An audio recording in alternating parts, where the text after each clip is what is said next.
Hi, Year 5. I'm going to be reading Moon Man by Tomi Ungerer for you. It's quite an old story, but it's really good for its illustrations and for the themes and messages that perhaps it has. So I want us to be thinking about that as I am reading. And also, you're going to be writing a review of this book or of the film that was made. And so think about what you like, what you don't like, what you would do differently, what this reminds you of, and who you would recommend it to. Okay, Moon Man by Tomi Ungerer. On clear, starry nights, the Moon Man can be seen curled up in his shimmering seat in space. Every night from his drifting sphere, the Moon Man was filled with envy as he watched the Earth people dance. "If only I could join in the fun," he thought.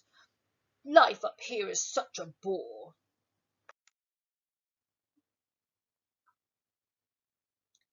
One night, a shooting star flashed by. The Moon Man left just in time to catch the fiery tail of the comet.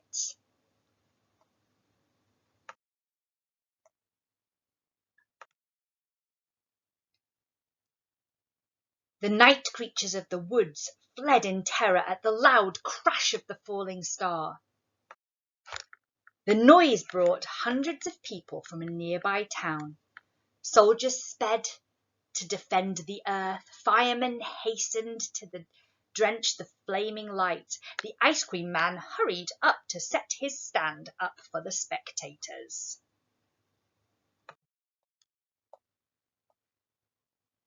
When they reached the site of the crash, no one could decide what the pale, soft creature lying in the crater could be.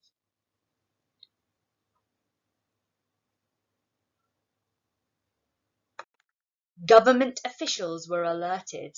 Statesmen, scientists, and generals panicked. They called the mysterious visitor an invader.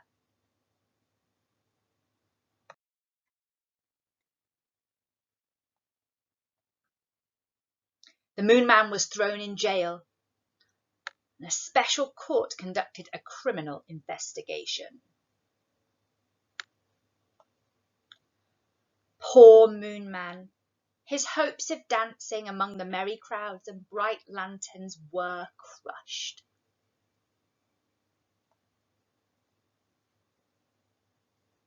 One night, as the Moon Man sat wondering why he was so cruelly treated, he noticed that his left side had faded. "Why, I must be in my third quarter," he said happily.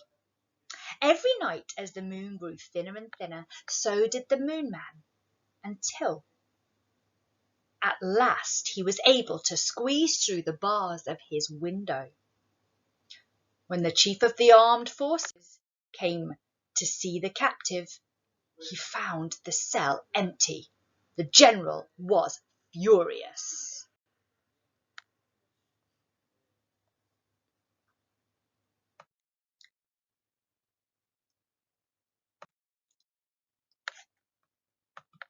Days later, the moon reappeared in its first quarter. A quarter of the moon came back.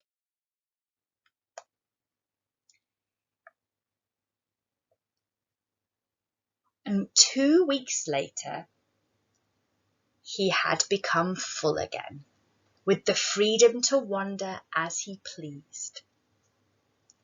He came across a garden party where people in gorgeous costumes were dancing. "Look, someone has come as the man in the moon," a lady cried. The Moon Man danced blissfully for hours.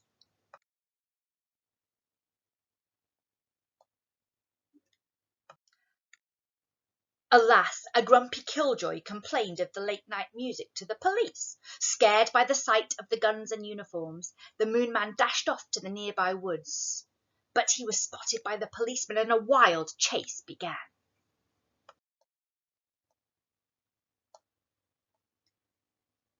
Swiftly outracing the police, the Moon Man shot across the countryside. In a lonely place, he came across an ancient castle. There he was welcomed by a long-forgotten scientist, Mr. Bunsen van der Dunkel. For centuries he had been perfecting a spacecraft to reach the moon. Now finished, the intricate machine rested on its launch pad in a castle turret. Dr. van der Dunkel had grown too old and fat to fit in the capsule. He asked his guest to be his first passenger. The Moon Man, who realized that he could never peacefully live on this planet, agreed to go.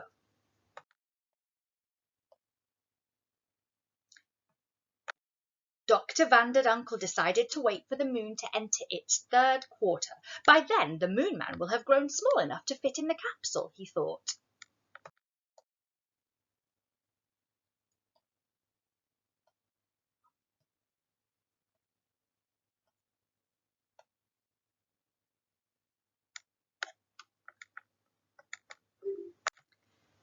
A few nights later, the Moon Man took leave of his benefactor.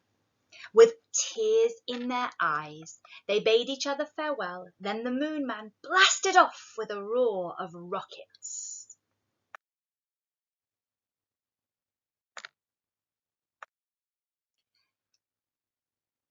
Having succeeded in the launching of his spacecraft, Dr. van der Dunkel at last received the recognition he had so long deserved, and he was elected chairman of an important scientific committee. Having satisfied his curiosity, the Moon Man never returned to Earth and remained ever curled up in his shimmering seat in space.